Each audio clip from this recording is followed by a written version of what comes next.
Well, welcome back to the Transformation Trek. It's great to join you this way. Hopefully, although you can watch these videos by yourself in your own time, and please reach out to us.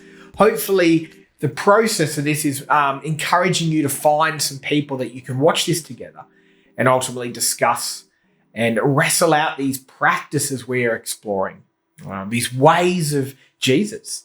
And this season, we're looking at the idea of rest. Well, week 3, we've been looking at stopping and slowing down last week. And then the first week, we looked at sleep, physical rest for your body.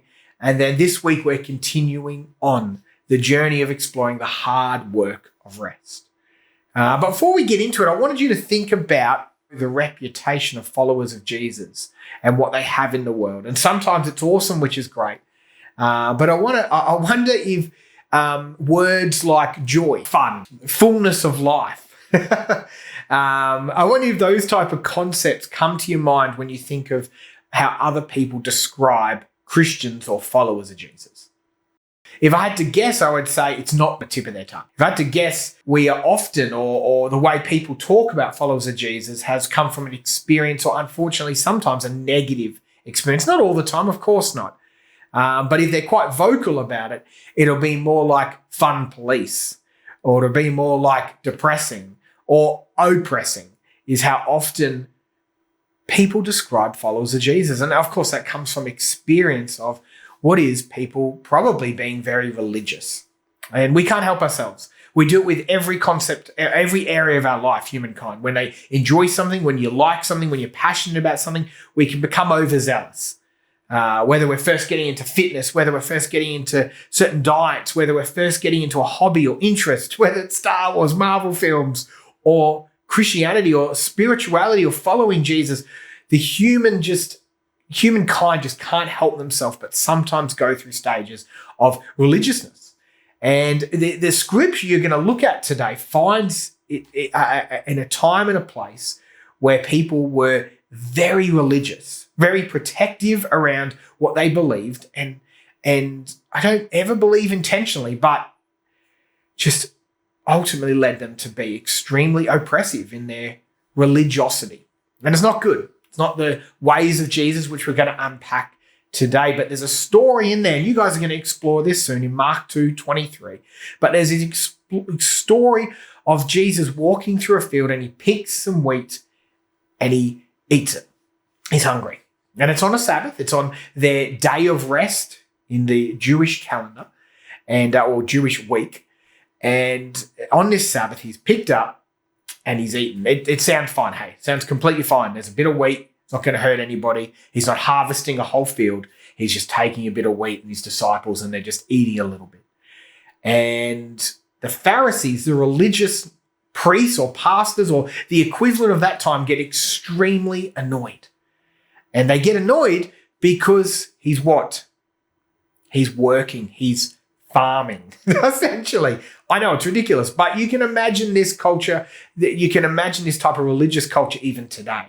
They cannot believe that he's farming, he's working on a day they believe God has asked them not to work. They are sucking the joy from it. And Jesus replies that the Sabbath, that man is not made for the Sabbath. We're not servants to the Sabbath. The Sabbath is made for man. This idea of, guys, you're missing the point, to paraphrase. Do you not understand that rest is not meant to be a religious thing? It's not meant to be a chore. It's not meant to be a thing that you're feeling guilty over. It's for you. And the exact same thing is what I'd love to explore this week. When we look at the discipline of rest, it might be hard for you to go against the grain and rest. I get that. I'm not saying it won't be hard. That's why we've called it the hard work of rest.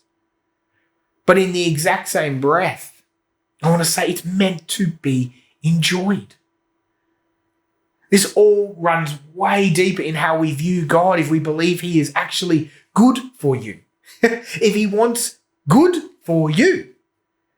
If he wants the best for you. If he actually created you for a common good, for good. If the kingdom, if his vision for the world is good and beautiful. I believe it is. And one way we can solidify that within ourselves is to practice rest regularly and to find ways to enjoy it. Not just to torture ourselves in stopping, not just as some hardcore discipline in being still, but out of a heart to enjoy everything God has given you. For some, that's just stopping and enjoying their kids, their family, their marriage, their life. For others, in another stage, it's enjoying your friends. It's enjoying food. It's enjoying good food. It's taking the time to prepare food and enjoying it. It's enjoying creation.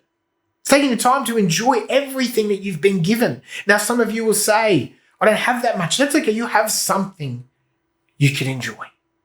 The breath in your lungs. If you're able, go for a walk. If you're able, look at art. Look at creation. Look at what God's doing. Delight.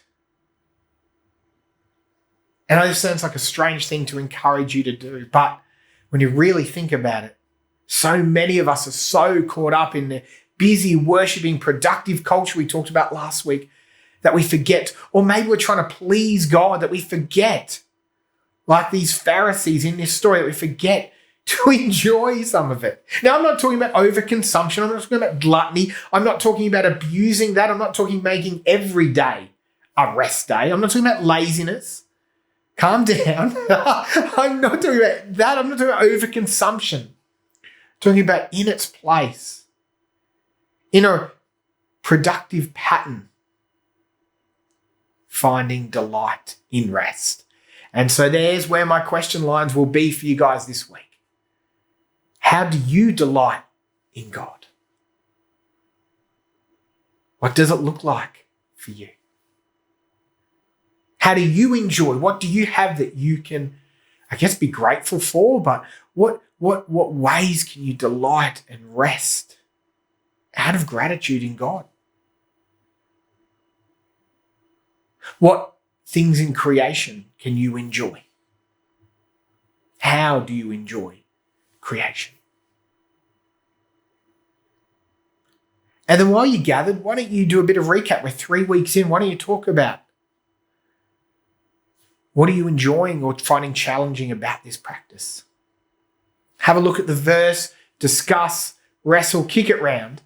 And if you've got some thoughts, if you've got some questions, if you disagreed with something I said, hey, jump in the comments section if you're on social media, or send us an email. Just let us know what you're thinking, how you're practicing this. Make a response video. We'd love to hear. We'd love to build not just a consumer mentality around these videos, but build a community of discussing and agreeing and disagreeing, and ultimately continuing to grow and transform. Hey, looking forward to seeing you next week. See you then.